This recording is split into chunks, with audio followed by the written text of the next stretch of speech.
بسم اللہ الرحمن الرحیم الحمدللہ رب العالمین والصلاة والسلام علی سید المرسلین وعلی آلہ واصحابہ اجمعین اما بعد۔ اللہ تبارک و تعالیٰ کو فضل و کرم، احسان اور انعام ہے کہ اللہ تعالیٰ نے ہم سب کو اسلام کی دولت اور شریعت مطہرہ کی نعمت سے مالا مال فرمایا ہے۔ ہم سب کی اور پورے امت مسلمہ کی ذمہ داری ہے کہ وہ اپنے زندگی کے شعبوں میں دیکھے اور غور کرے کہ اللہ تبارک و تعالیٰ کی کہاں کیا رہنمائیاں ہیں، اور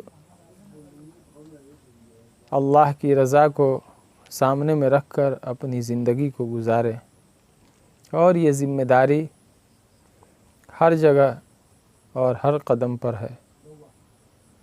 ہماری زندگی کے جہاں بہت سے شعبے ہیں، اس میں شادی بیاہ، نکاح یہ ایک اہم ترین عبادت ہے، دینی ذمہ داری اور دینی فریضہ ہے۔ آج شادیوں کے بارے میں ایک بہت بڑی غلط فہمی یہ ہے کہ ہم اس کو عبادت نہیں سمجھتے ہیں۔ جس طرح کھانا پینا ہے، ہم جیسے تیسے کھا پی لیتے ہیں اور اس کو عبادت نہیں سمجھتے ہیں، جبکہ کھانا پینا بھی ایک عبادت ہے۔ اسی لیے کھانے پینے کے آداب ہیں، طریقے ہیں۔ بسم اللہ سے شروع کرنا ہے، دسترخوان بچھانا ہے، دونوں ہاتھ دھونا ہے، اللہ تبارک و تعالیٰ کی تعریف پر، حمد پر کھانا کو ختم کرنا ہے، اللہ کا شکر ادا کرنا ہے۔ بندے کو اس بات کا دھیان ہونا چاہیے کہ ہم اللہ تعالیٰ کی نعمت کا استعمال کر رہے ہیں۔ یہ بڑی ناشکری کی بات ہے کہ اللہ کی نعمت کو کھاتے ہوئے بندہ کو اس بات کا بھی دھیان نہیں آئے کہ اتنی نعمتوں کا مالک کون ہے اور کون ہمیں دے رہا ہے۔ اسی طریقے سے نکاح کا حال ہے، شادی بیاہ کا حال ہے۔ ہمارے معاشرے سے یہ تصور ختم ہوتا جا رہا ہے، اور کہیں ہے تو انتہائی کمزوری کے ساتھ ہے کہ شادی ایک عبادت ہے۔ عبادت اللہ اور اس کے رسول صلی اللہ علیہ وسلم کے دیے ہوئے حکموں کو کہتے ہیں۔ چنانچہ سمجھنے کے لیے دیکھیے کہ نماز کو ہم عبادت کہتے ہیں اس لیے کہ اللہ تبارک و تعالیٰ نے اقیم الصلاۃ کا حکم دیا ہے۔ زکوٰۃ کو ہم عبادت کہتے ہیں اس لیے کہ اللہ تبارک و تعالیٰ نے وَآتُوا الزَّکَاۃَ فرمایا ہے۔ حج کو ہم عبادت کہتے ہیں، اللہ تعالیٰ کا حکم ہے وَأَتِمُّوا الْحَجَّ۔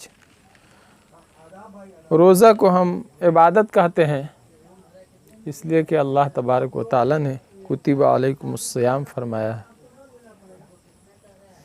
قربانی کو ہم عبادت سمجھتے ہیں اس لیے کہ اللہ تبارک و تعالیٰ نے وَنْحَرْ کا حکم فرمایا ہے کہ قربانی کرو۔ پھر حضور صلی اللہ علیہ وسلم نے اللہ تبارک و تعالیٰ کے سارے احکام کو عملی طور پر انجام دے کر امت کو بتایا ہے کہ نماز کس طرح پڑھنا ہے، زکوٰۃ کس طرح ادا کرنا ہے، حج کس طرح کرنا ہے، قربانی کس طرح کرنا ہے، اور روزہ کس طرح رکھنا ہے۔ نکاح بھی اللہ تبارک و تعالیٰ کا حکم ہے۔ اللہ تبارک و تعالیٰ نے فرمایا فَانكِحُوا مَا طَابَ لَكُم مِّنَ النِّسَاءِ مَثْنَىٰ وَثُلَاثَ وَرُبَاعَ۔ فَانكِحُوا اللہ تبارک و تعالیٰ کا حکم ہے کہ نکاح کرو، اور قرآن مقدس میں مختلف جگہوں پر نکاح کے آداب احکام بیان کیے گئے ہیں، اور پیارے آقا حضرت محمد رسول اللہ صلی اللہ علیہ وسلم نے عملی طور پر نکاح کر کے امت مسلمہ کو رہنمائیاں دی ہیں اور ہدایتیں دی ہیں کہ ہمیں کس طرح نکاح کرنا ہے۔ اللہ کا حکم ہے، حضرت محمد رسول اللہ صلی اللہ علیہ وسلم نے اس کو کیا ہے، اور آپ نے خود نکاح کی فضیلتیں بیان فرمائی ہیں، نکاح کے آداب و احکام بیان فرمایا ہے۔ تو نکاح اہم ترین عبادت ہے، اور اس کی عبادت کی حیثیت کا ہم اس سے بھی اندازہ لگا سکتے ہیں کہ آپ نے فرمایا اعلنوا النکاح وجعلوہ فی المساجد، کہ نکاح کا اعلان کرو۔ نکاح چوری چھپے، گلی کوچے میں نہیں ہونا چاہیے، غلط طریقے سے نہیں ہونا چاہیے، بلکہ علی الاعنان سماج اور معاشرے کو معلوم ہو کہ فلاں لڑکے کا نکاح فلاں لڑکی سے ہونا ہے۔ اور کہاں کرنا ہے نکاح؟ آپ نے فرمایا وجعلوہ فی المساجد، کہ مسجد میں نکاح کو انجام دو۔ آپ اندازہ لگائیے کہ مسجد کے تقدس کا کیا حال ہے۔ اللہ تبارک و تعالیٰ کے نزدیک سب سے پسندیدہ جگہ مسجد ہے۔ قرآن میں ہے کہ مسجدیں اللہ تبارک و تعالیٰ کے لیے ہیں۔ مسجد میں اللہ تبارک و تعالیٰ کا ذکر ہونا چاہیے۔ مسجد خدا کی بندگی اور خدا کی نیاز مندی کے حصول کے لیے۔ تو مسجد اپنے تمام تر تقدس اور عظمت کے باوجود حضرت محمد رسول اللہ صلی اللہ علیہ وسلم نے ارشاد فرمایا کہ نکاح کو مسجد میں انجام دیا کرو۔ اس سے اس کی عبادت کی حیثیت کا ہم اندازہ لگا سکتے ہیں کہ کتنی اہم ترین عبادت ہے۔ آج ہم اس کو اپنا سماجی مسئلہ اور رسم و رواج سمجھتے ہیں، اسی وجہ سے ہم نکاح کے موقع پر اللہ اور اس کے رسول صلی اللہ علیہ وسلم کے حکموں کو نہیں تلاشتے ہیں۔ ہمارے معاشرے میں شادی بیاہ کے موقع پر اپنے عزیز و قریب، سماج، معاشرہ، ہر ایک کو راضی کرنے کی فکر کی جاتی ہے اور اس کے طریقوں کو اپنایا جاتا ہے۔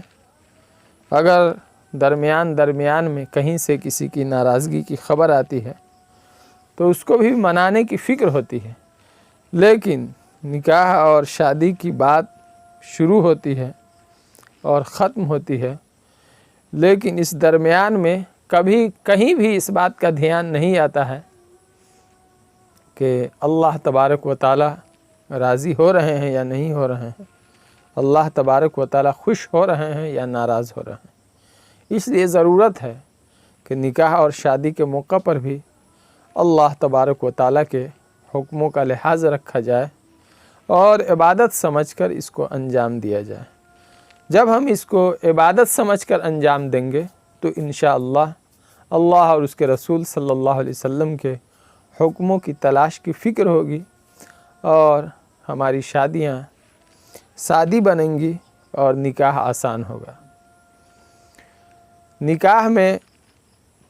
نکاح کا جو اہم مقصد ہے جس کو اللہ تبارک و تعالیٰ نے بیان کیا ہے، اس کا حاصل یہ ہے کہ انسان کو زندگی کا سکون حاصل ہو۔ خداوند قدوس نے فرمایا کہ میری بیویاں میری نشانیاں ہیں، یہ جو ہم نے جوڑے پیدا کیے ہیں یہ ہماری نشانیاں ہیں، لِتَسْكُنُوا إِلَيْهَا، اس کا مقصد یہ ہے کہ تمہاری زندگی پرسکون ہو، تمہاری زندگی میں سکون آئے۔ اللہ کے رسول صلی اللہ علیہ وسلم نے ارشاد فرمایا اعظم النکاح برکتاً ایسرہ مؤونتاً، کہ برکت والا نکاح وہ ہے، اس شادی اور اس نکاح میں سب سے زیادہ برکت ہوتی ہے جس میں سب سے زیادہ خرچ کم ہو۔ غور کیجئے کہ حضور صلی اللہ علیہ وسلم فرماتے ہیں نکاح کی برکت کم خرچ میں ہے۔ جس شادی میں جتنا کم خرچ ہوگا اس میں اتنی ہی برکتیں ہوں گی۔ آج ہمارے سماج اور معاشرہ میں شادیوں میں کس قدر فضول خرچیاں ہوتی ہیں اور کس قدر اخراجات کو بڑھایا جاتا ہے، بلا وجہ ہم اپنے خرچوں کو بڑھاتے ہیں۔ حد یہ ہے کہ شادی بیاہ کے موقع پر بہت ساری چیز یہ ہیں جو ہم سماجی طور پر مجبوری کہتے ہیں، اور لڑکا والے کے لیے تو کوئی مجبوری نہیں ہوتی ہے، ہاں لڑکی والے کے لیے بہت مرتبہ ہم بہت ساری چیزوں کو مجبوری کہہ سکتے ہیں، لیکن دوسری طرف دیکھیے کہ ڈی جے، دیگ اور کثرت سے ہارنوں کا استعمال کرنا، پھر اس پر گانے باجے کرنا، جنریٹر کا انتظام کرنا.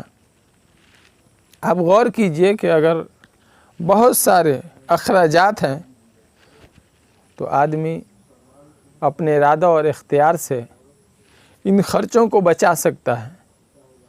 اور بہت مرتبہ ایسا بھی ہوتا ہے کہ ان ڈی جے اور دیگ اور مائک اور ہارن اور جنریٹر کے ذریعے لوگ کچھ دینی پروگرام بھی کر لیتے ہیں، لیکن افسوس کی بات یہ ہے کہ دینی پروگرام سے پہلے بھی لوگ خوب گانے باجے کرتے ہیں اور تھوڑی دیر کے لیے پروگرام ہوتا ہے اور بعد میں بھی لوگ اسی مائک سے اور اسی آلات سے گانے باجے کا استعمال کرتے ہیں.